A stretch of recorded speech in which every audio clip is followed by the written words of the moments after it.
Welcome back to Sunday Morning Cafe, our ongoing conversation about building and maintaining resilience. Now, last week we talked about an issue that cuts to the heart of resilience, and that is repairing relationships that are broken. We dealt with it from that side of the coin, that is, how to execute a warm-hearted and authentic apology that gives us a real chance at relationship repair. This week we're going to flip that coin over and talk about it from the angle of forgiveness. Now, that topic of forgiveness leads me to the common wisdom where people say, you're sick as your secrets. Well, if millions of people who've made it through 12-step programs like AA are right, they say you're as sick as your resentments. From that standpoint, have you ever heard it said that to hold on to resentment to get even with the person who harmed you is like taking rat poison and eating it to kill a rat? Forgiveness, from this stance, understood in this way, is a profound act of self-love, letting go of a resentment and forgiving. Let's enter into a conversation about forgiveness and talk about it as a process that mirrors the grieving process. But before you can step into that process of forgiveness, you have to do your pre-work. And what is that pre-work? The pre-work is setting boundaries, so that person that you need to forgive is no longer harming you in that way, in an ongoing way. To put that into kind of a dramatic stance, it's hard to forgive someone whose boot is on your neck. You have to get that off your neck first before you can ever start thinking about forgiveness. So once the boundaries are in place and ongoing harm has stopped, that's the time to enter into the process, and it always begins the same way. Rollo May talked about forgiveness beginning as an act of the will. It's a decisive, intentional act of the will. It's a decision to forgive the person. And that's just the beginning of it. That's not the end of it. The next part of the process is to enter into that thing that mirrors the grieving process. You might even call it a disillusionment process. The first step is to break through the denial. When you get through the denial, what you face is the hurt from the harm that's been done, and to just not run from that hurt, but to feel it. And in feeling that hurt, eventually it gives way to a profound sense of anger. Now, it's been my experience as a psychotherapist working with folks whose lives are informed by spirituality, that there is great mistrust in anger. And a lot of these folks want to just skip to the end where I've decided to forgive this person, it's done. And again, it's like putting wallpaper over the hole in the wall. The problem with doing that and avoiding the anger is that what you can do is set yourself up for depression. That suppressed anger becomes turned inward on the self, which is one of the flavors of depression, anger turned inward on the self. The other thing it leaves a person susceptible for is expressing that suppressed anger as passive aggression toward the person that you've quote-unquote forgiven, or passive aggression toward others. One more thing that it does, it risks leaving you in that role of victim, because anger is a gift woven into our souls. It's a capacity woven into us that gives us the ability to notice when there's an injustice that's been done to us or to someone else and mobilize our resources to do something about it. Anger is a really important stepping stone in this process, but it makes a lousy destination. So allowing oneself to feel that anger, the next phase that comes in due time with a little bit of understanding into the person who perpetrated the harm to me, a little more understanding of the wound in that person. What is the thing in that person that allowed them to do that to me? And with that understanding, you move to the next step, which is pity. Now, pity is at least 2 parts anger to 1 part understanding, maybe 3 parts anger to 1 part understanding. Pity is that thing where you're able to look down on this person like, wow, that sucks to be you. Like, you lower life form, I feel so sorry for you. See, that's not your destination either, is it? There's too much anger in it. But with that little bit of understanding, you can move on down the process to pity.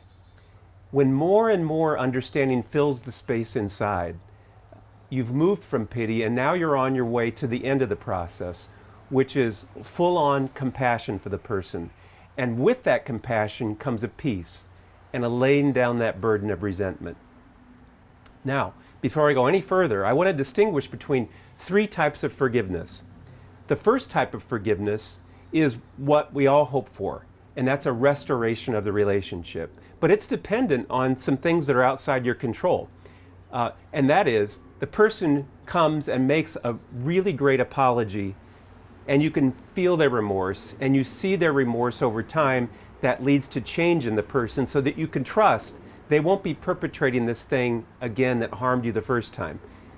You see that they are bound and determined to change.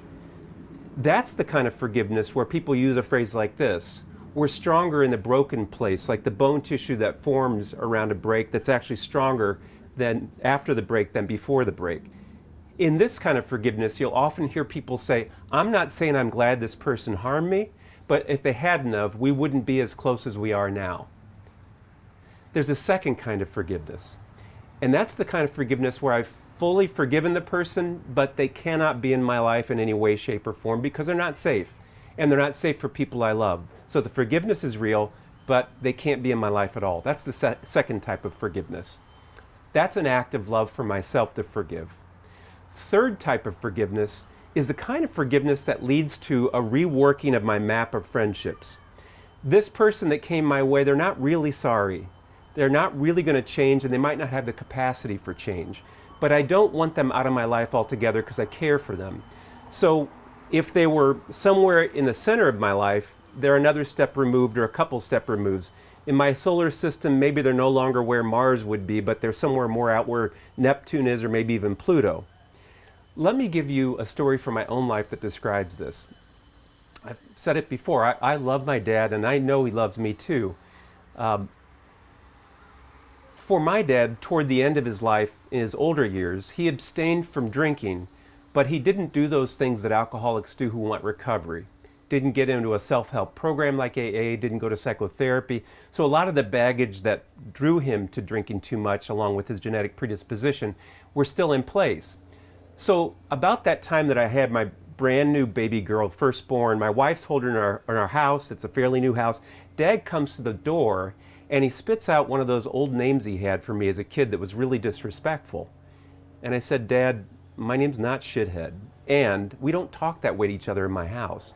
If you're going to talk that way, you can't be here. You'll be welcome to come back, but when you come back, you can't talk that way. So he turned on his heels, left, and spat out another insult along the way. And I called after him, you're welcome back, but just you can't talk that way. Well, because he loves me and I love him, we got together again. Something else like that happened, and I repeated, Dad, if you're going to speak disrespectfully to me, I'm going to go ahead and take the kids and leave. We'll get back together again, but not if you're going to talk this way. And I left. That happened like maybe a couple more times. Over time, I don't know if my dad's heart changed, but he quit talking to me disrespectfully and spoke to me respectfully. And to this day, I believe that by the time he died, I was about as close to him as I was going to get. The healing process, the forgiveness process, was a disillusionment process to come to understand who my dad was. And here's the important ingredient for reworking your map: having boundaries in place where that harm can't take place anymore, with realistic consequences that I can apply, and to be willing to apply those consequences, and to avoid that thing that's very easy to do, relationship cutoff, when we actually could have a relationship if I can stand my ground. So that's the third type, the kind where I have to rework my map. Now, I'd like to leave you with an exercise today. If you do an interior audit and find that there's someone in your life that you've not fully forgiven, or someone that you've not begun to forgive yet, here's an exercise for you. If you could write a letter to that person that you will never send to them, in my profession we call those therapeutic letters or ghost letters.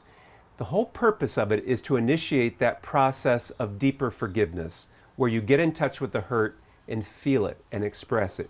You get in touch with the anger and you feel it and express it. You want to write that letter fast, not slow. You might use pages where sometimes the pen is in your hand like a fist, and there's one word on a page and you flip it and you write more, but you write fast to get that down.